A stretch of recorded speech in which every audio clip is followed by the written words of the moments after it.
Bacaan Injil Matius 12, 14-21,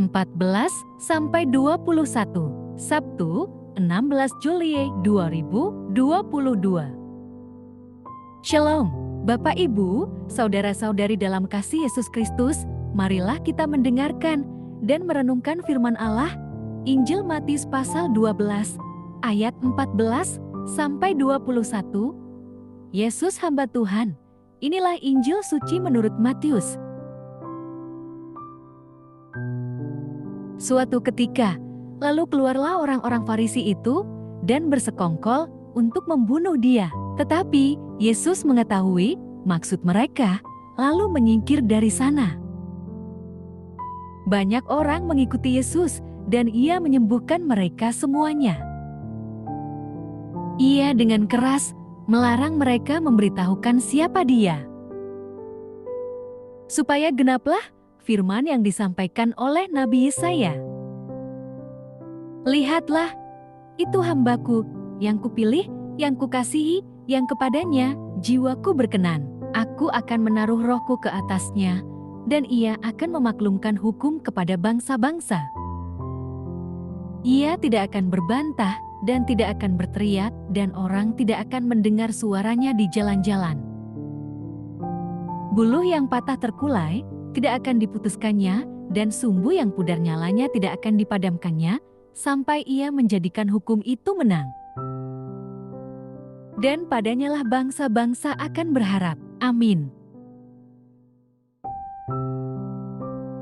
Renungan Injil, ikutlah teladan Yesus. Bapak Ibu, saudara-saudari kekasih Yesus Kristus, dalam masyarakat, pada umumnya orang yang dipandang baik adalah orang yang taat dan tunduk pada peraturan-peraturan yang ada. Demikian halnya dengan orang-orang Farisi, mereka adalah orang-orang yang dikenal tidak hanya baik, tetapi juga kudus di masanya. Banyak orang mengikuti Yesus dan dia menyembuhkan semua orang sakit, namun dia dengan keras melarang mereka memberitahukan siapa dia.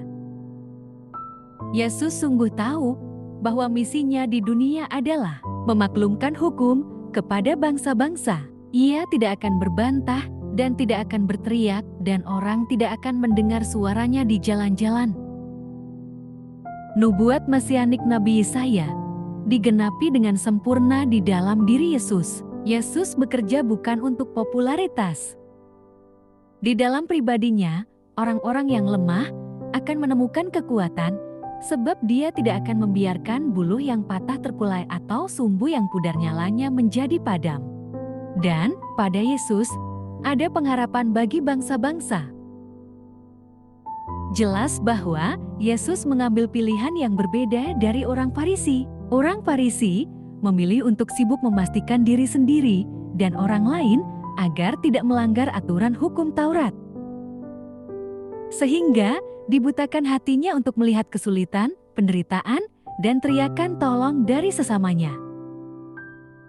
Yesus memberikan pengajaran yang berbeda dari orang Farisi, yaitu bahwa hukum Taurat sebenarnya diberikan untuk menolong manusia, agar semakin mengasihi Allah, diri sendiri, dan sesamanya.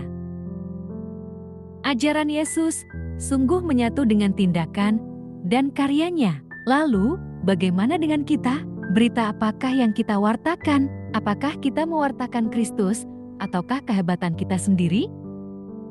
Sebagai orang Kristen, kita seringkali menilai dan menghakimi orang lain, sehingga justru menjauhkan mereka dari kasih Kristus. Bapak Ibu, saudara-saudari dalam Kristus Yesus, marilah kita lebih berfokus dalam hidup dengan melihat kebutuhan, kesulitan, dan penderitaan orang lain. Kasih kita kepada sesama seharusnya mengikuti teladan Yesus dan diwujudkan melalui tindakan yang nyata. Amin.